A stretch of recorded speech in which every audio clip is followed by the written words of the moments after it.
So before we talk about the movie itself, I would like to get into some of the aspects of what we're all experiencing now, the things that are influencing our view of the movie and our potential inability to see it for what it really is. So the marketing for this new movie, especially the Western marketing from G Kids, just refuses to let you forget who directed this movie. They even released, G Kids even released a trailer somewhat recently that was basically just a mini clip show of other really famous Miyazaki movies, which I think is a strange choice. But in another sense, it absolutely makes sense, because it's betting that you're going to watch this movie exclusively because it's a Miyazaki movie, you know? And because he made some of your favorite movies of all time. And of course, Miyazaki himself has been made into this titan who is guaranteed to be hero worshipped for the rest of his life and probably for a couple hundred years worth of his death. Now, coincidentally, something I've realized about myself more recently is that ego kind of kills art, just in terms of my experience of the art in question. That definitely hasn't always been the case. In fact, it used to be the opposite. My initial introduction to like serious filmmaking was driven very heavily by the concept of the auteur, which is this idea that the best work comes from a singular visionary artist who leaves characteristic marks all through their art. You can look at a 5-second clip of an auteur's movie and know immediately who directed it. And both amateur and professional film criticism circles are rife with hero worship based on auteur theory. And that sense of hero worship is what started to make me less interested in those kinds of discussions. Now, for clarification, I do really appreciate the value of this, so-called singular vision in filmmaking as compared to movies that feel really engineered, specifically by like corporate thought and, marketing, data-driven decision-making. I absolutely appreciate something that feels more authentic, feels more personal. But even so, auteur theory, at least when applied to filmmaking, is inherently contradictory. The director will always get the most credit if they already have a strong enough brand in the minds of the tastemakers, despite the necessarily collaborative nature of filmmaking. A fantastic movie is always a collective accomplishment by definition, but it's treated like the individual accomplishment of a singular, brilliant mind, which is a point of view that's very much in line with American meta-narratives or Western meta-narratives of the exceptional individual. And that's often how we've rewritten our history as well. The easy example here is that the story of Paul Revere, hey, it rhymed. Historically speaking, there was a whole network of riders on horseback who warned early Boston of the invasion of the British. But the sort of mythical version of that story that we get, even in our history textbooks, when I was growing up, is that it was just Paul Revere. That was always the focus. It was this one dude who was super heroic and he was really good and he needs to be celebrated. We don't even know the names of all those other suckers who helped out. They're not included in the story. And so, even today, notable filmmakers and auteurs of other media, most of them men, get the most attention and the most praise when something is really successful. Sometimes the artists themselves kind of transmit a sense of ego, and other times I think that ego is projected upon them by the fans, by the critics, whoever really admires them. And regardless of how that sense of ego comes about, it's really hard to shake. I'll try to keep this example brief, but consider the figure of Hideo Kojima. Difficult to summarize, but basically this guy's been heavily involved in game development for a long time and is very creative, has some great original ideas, has a specific creative voice that comes through in a lot of his different projects. And at this point, in terms of the game industry, especially among critics and sort of, self-titled hardcore gamers, he's almost like more than human at this point. And regardless of whether or not you feel like that's warranted, the point is you will be hard-pressed to engage with any of his work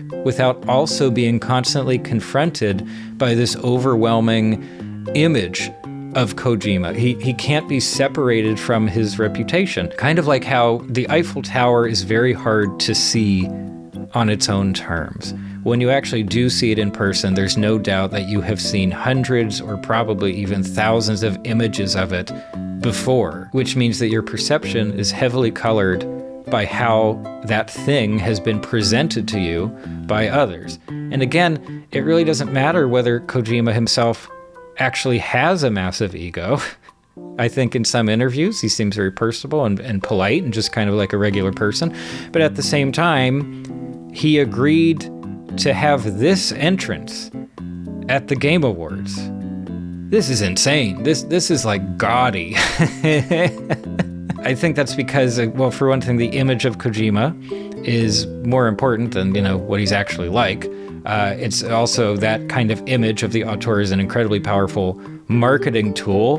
And for the specifics of this event, it makes the event and the people running it look better. It's like, look, we got this famous celebrity. This is a big event. And look at this epic, tweet about this. Oh, show a clip of this epic entrance here. It's so cool. So turning now to Miyazaki.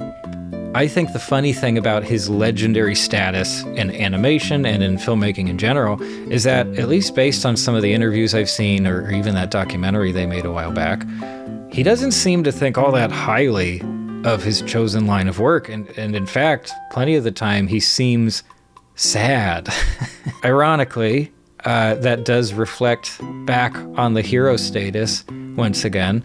People who see someone as a genius really love geniuses who don't want to be seen as geniuses. Now, this is all to say that earlier today, when I went to the movie theater to watch The Boy and the Heron, I probably went because The Boy and the Heron is a Miyazaki movie. And that means that as the movie started up, I wanted to challenge myself. I wanted to see if I could watch the movie without seeing it through the lens of, ooh, wow, this is really important.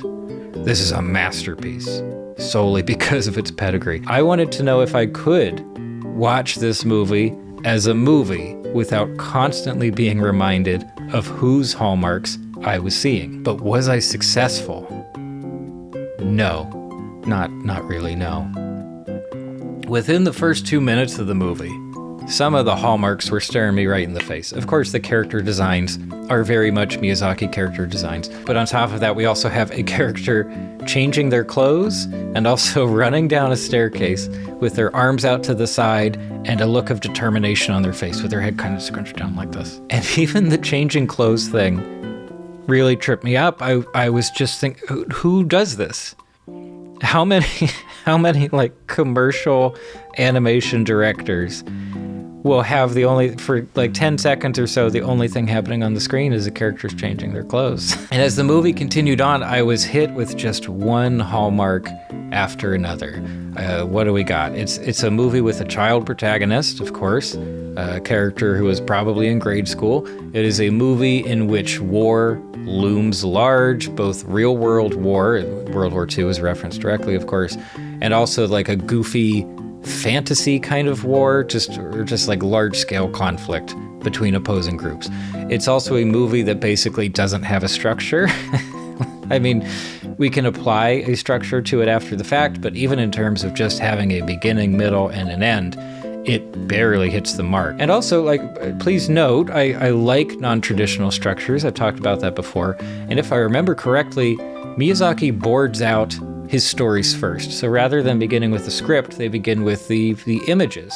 And then the story is kind of shaped around those images. And even if I'm wrong about that being the process, that is 100% how the movies feel to me. In something like Spirited Away, whatever happens so that the movie can take you to another fantastical space or deliver another incredible image. The reasoning for getting from one place to another is either thin or non-existent, but it's also unimportant. The images take priority at all times. This movie's handling of characters is also highly unique, at least compared to most mainstream movies.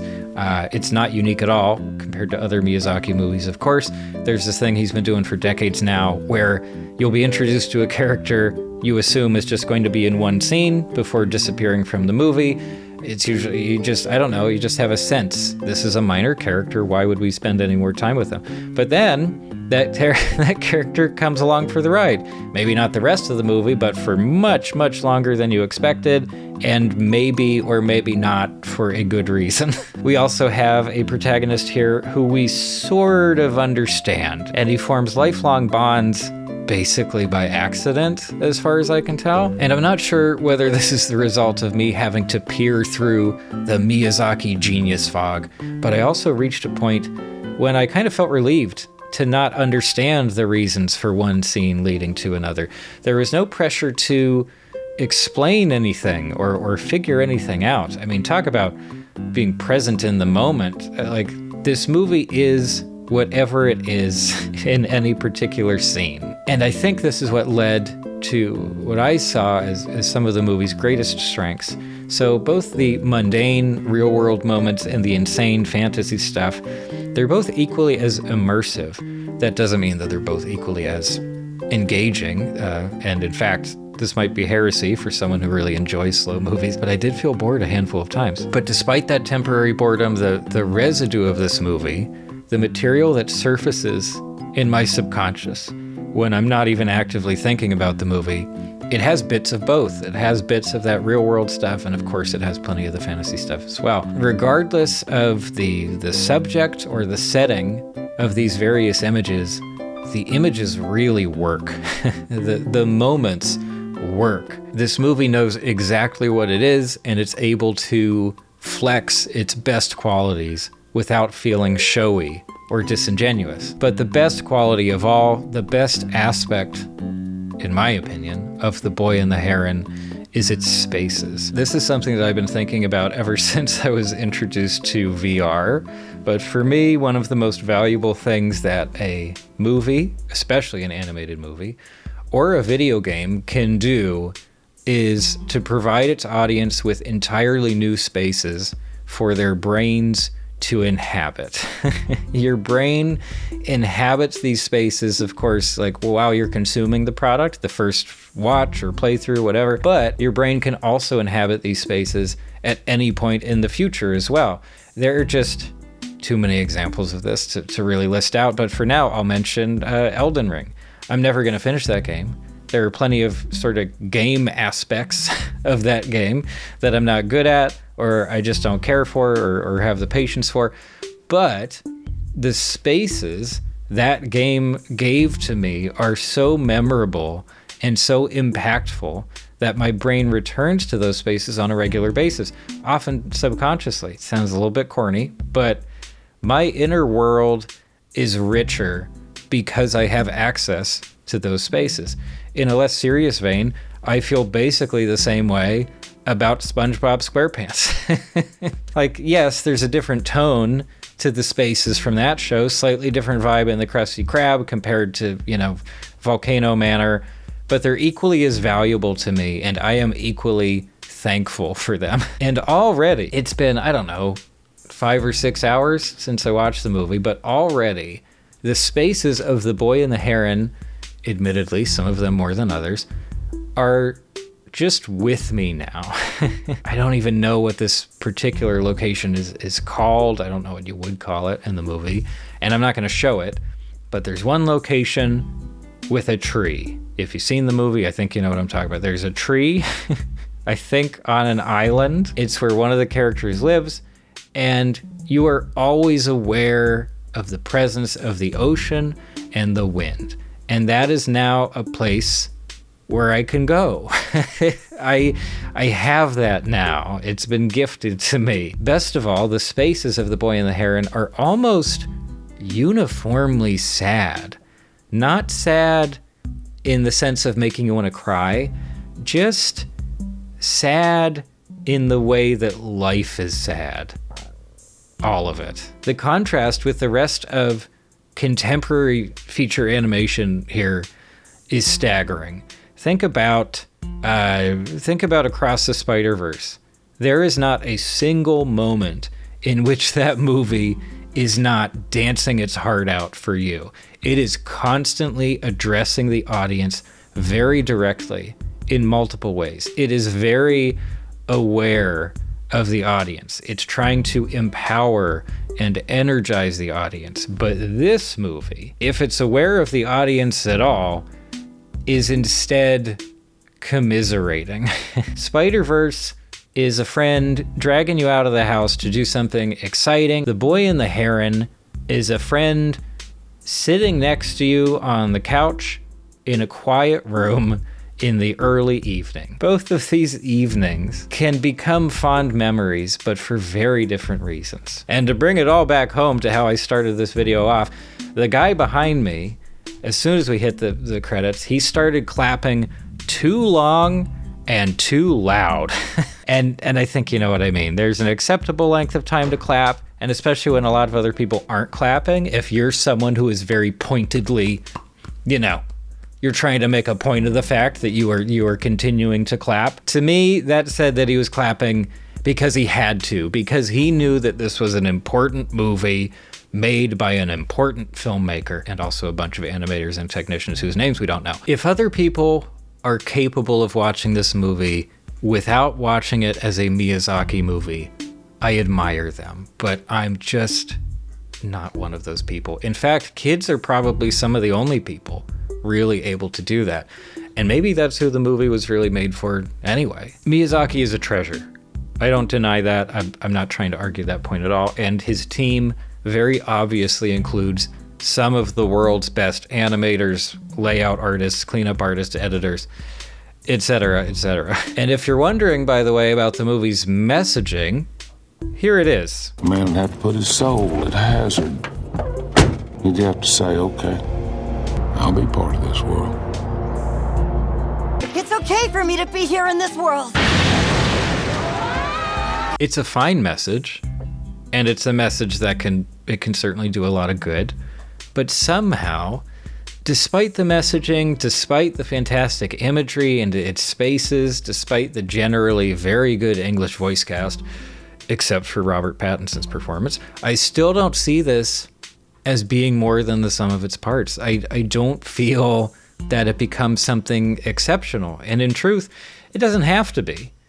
It's just a movie. I mean, it's possible Miyazaki and the rest of the team thought the same way, like, oh, this is just a movie. But it's not treated that way, is it? For the hero worshippers and the diehards, and especially the distributors who have a financial stake in this thing, it does have to be a masterpiece. Lots of people want this to be the best ever, and I just don't think that it is. It's a lovely way to pass the time, and its spaces are fantastic and soothing and stimulating all at once, but it's also a movie that wants you to return to your own life, in my opinion. The movie wants to encourage us to do what its characters choose to do, which is to continue participating in the world. It's not escapism, weirdly enough, and while its locations are totally foreign, particularly the ones that, aren't based on anything in the real world, the moods of its locations and the inner experiences of the characters are completely familiar. Returning to an earlier metaphor, the quiet evening spent with a friend isn't something that would make it into like a scrapbook or an autobiography, but it is something that I'll remember for the rest of my life, even if all that I really remember is the feeling. So there we have it. Scattered, I know, but hey, so is the movie.